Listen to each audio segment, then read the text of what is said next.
আসসালামু আলাইকুম। বিডি নিউজে আপনাদেরকে স্বাগতম। সংবাদের শুরুতেই শিরোনাম, পরে বিস্তারিত। সিরিয়ায় গোপন অস্ত্র কারখানা গড়ে তুলেছিল ইরান। এদিকে গাজায় ইসরায়েলি সেনা নিহত। সর্বশেষ জানিয়ে দিব, সিরিয়ায় পরমাণু হামলা চালিয়েছিল ইসরায়েল। শুনছিলেন সংবাদ শিরোনাম, এখন বিস্তারিত। তার আগে অনুরোধ থাকবে, ভিডিওতে একটি লাইক দিন এবং কমেন্টস করে জানিয়ে দিন কোন জেলা থেকে বা কোথা থেকে আমাদের সঙ্গে যুক্ত রয়েছেন। সিরিয়ায় গোপন অস্ত্র কারখানা গড়ে তুলেছিল ইরান। সিরিয়ায় গোপন ক্ষেপণাস্ত্র উৎক্ষেপণ কেন্দ্র গড়ে তুলেছিল ইরান। গোপন এই ক্ষেপণাস্ত্র কারখানা থেকে লেবাননের হিজবুল্লাহ অঞ্চল জুড়ে ইরানের অন্যান্য মিত্র গোষ্ঠীগুলোর কাছে ক্ষেপণাস্ত্র স্নাইপার দেওয়ার পরিকল্পনা করা হয়েছিল। মূলত ইসরায়েলকে চাপে রাখতে এই কৌশল গ্রহণ করেছিল তেহরান, আর এতে সহযোগিতা করে যাচ্ছিল সিরিয়ার বাশার আল আসাদ সরকার। মধ্যপ্রাচ্য মিত্র গোষ্ঠী ও পক্সি বাহিনীর একটি নেটওয়ার্ক গড়ে তুলেছিল ইরান। তাদের দাবি, সেটি এই অঞ্চলে মার্কিন ও ইসরায়েলি স্বার্থকে চ্যালেঞ্জ করতে গঠিত একটি প্রতিরোধ অক্ষের অংশ। বিভিন্নভাবে ইরানকে সমর্থন করে থাকে এই নেটওয়ার্ক। ইরান নেতৃত্বাধীন প্রতিরোধ অক্ষকে শক্তিশালী করতে একটি মুখ্য ভূমিকা পালন করে আসছিল সিরিয়া। বাশার আল আসাদ সরকার শুরু থেকেই হিজবুল্লাহ সহ প্রতিরোধ গোষ্ঠীগুলোর বড় সমর্থক, আর এই গোষ্ঠীগুলোর অন্যান্য উদ্দেশ্য ছিল ইসরায়েল সহ পশ্চিমা আধিপত্য শক্তির বিরুদ্ধে দাঁড়ানো এবং ফিলিস্তিনিকে মুক্ত করা। ফলে নিজেদের অবস্থানকে শক্তিশালী করতে সিরিয়ায় অস্ত্র ভাণ্ডার ও ক্ষেপণাস্ত্র উৎক্ষেপণ কেন্দ্র গড়ে তুলতে তেহরানকে অনুমতি দিয়েছিল দামেস্কো। প্রাচীন ইতিহাস ও ঐতিহ্য সমৃদ্ধ একটি দেশ সিরিয়া। এক পাশে ভূমধ্য সাগর, অন্য পাশে ইরাক, উত্তরাংশ জুড়ে তুরস্কের অবস্থান, ইসরায়েল, লিবানন ও জর্ডানের সঙ্গে রয়েছে সীমানা। সব মিলিয়ে মধ্যপ্রাচ্য ভৌগোলিক অবস্থানের দিক দিয়ে খুবই গুরুত্বপূর্ণ সত্যতা ও সাংস্কৃতিক প্রাণকেন্দ্র এই দেশটি। পৃথিবীর মধ্যভাগ বলে পরিচিত এই অঞ্চলে প্রভাব রাখতে যে কোনো শক্তির জন্য সিরিয়ার সমর্থন জরুরি। তাই পশ্চিম এবং পশ্চিমা বিরোধী উভয় পক্ষের আগ্রহের বড় জায়গা দেশটি। বাশার আল আসাদ সরকারের যেহেতু ইরানপন্থী জোটে যুক্ত হয়েছিলেন, তাই যুক্তরাষ্ট্রে ইসরায়েল সহ পশ্চিমা শক্তির লক্ষ্য ছিল যে কোনো মূল্যে আসাদকে ক্ষমতা থেকে সরানো। 2012 সালে বাশার আল আসাদ সরকারের বিরুদ্ধে বিদ্রোহ শুরু হয়।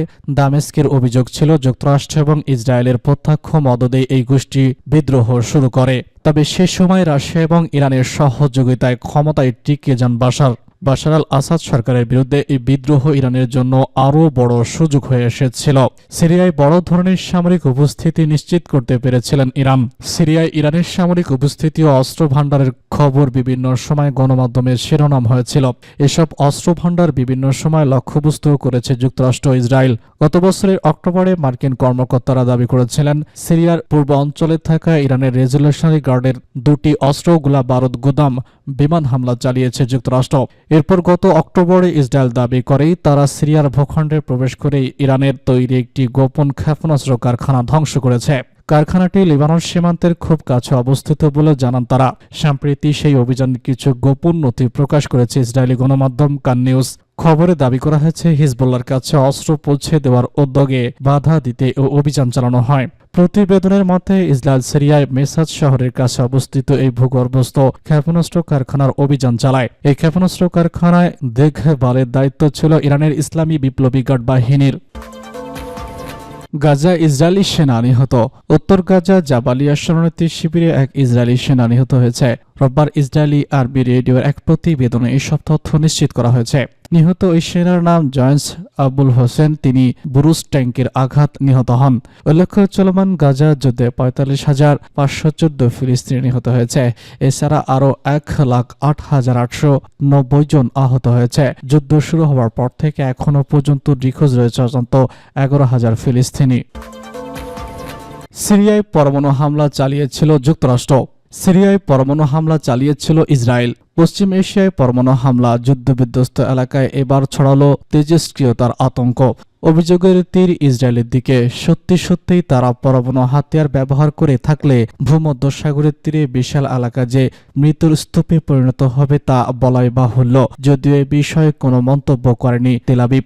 চলতি বছরের 16 ডিসেম্বর প্রতিবেশী রাষ্ট্র সিরিয়ার বন্দর শহর তাতাসে বড় রকমের বিমান হামলা চালায় ইসরায়েল ডিফেন্স ফোর্স।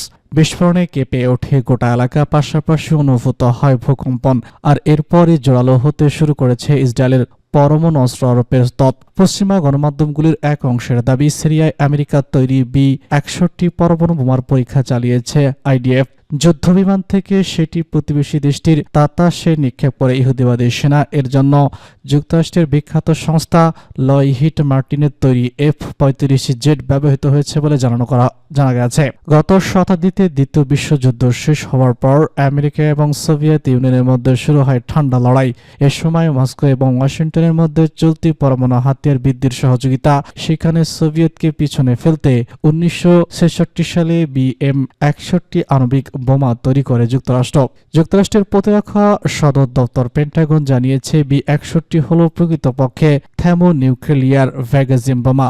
কৌশলগত আণবিক হাতিয়ার হিসেবে এটিকে ব্যবহার করা কথা ভাবা হয়েছিল। 1968 সাল থেকে এর ব্যাপক উৎপাদন শুরু করেছে ওয়াশিংটন, যদিও এখনও পর্যন্ত কোনো যুদ্ধই B-61 প্রয়োগ করেনি যুক্তরাষ্ট্র। পেন্টাগনের সূত্রের খবর, বিধ্বস্তীয় তেজস্ক্রিয়তা বিস্ফোরণের ক্ষমতা রয়েছে B-61 পরমাণু বোমার, তবে এর বিকিরণ ক্ষমতা কম। এর মাধ্যমে গোটা একটা শহরকে চোখের নিমিষে উড়িয়ে দিতে সম্ভব নয়। আণবিক বোমাটি 41.6 ইঞ্চি লম্বা, এর ব্যাস 34 মিটার এবং ওজন 715 পাউন্ড বা 350 কেজি। সংবাদ সংস্থা এপির প্রতিবেদনে বলা হয়েছে, সিরিয়ার তাতাসে আকাশপথে হামলা হলে তা হতেই মাটিতে কাঁপতে শুরু করে। প্রায় 840 কিলোমিটার দূরে তুরস্কের ইজনিস শহরেও সেই কম্পন অনুভূত হয়। বদলে যায় বাতাসের গতি। রিক্টার স্কেলে এই কম্পনের মাত্রা 3 ছিল বলে দাবি করা হয়েছে। পশ্চিমা প্রতিরক্ষা বিশেষজ্ঞদের এক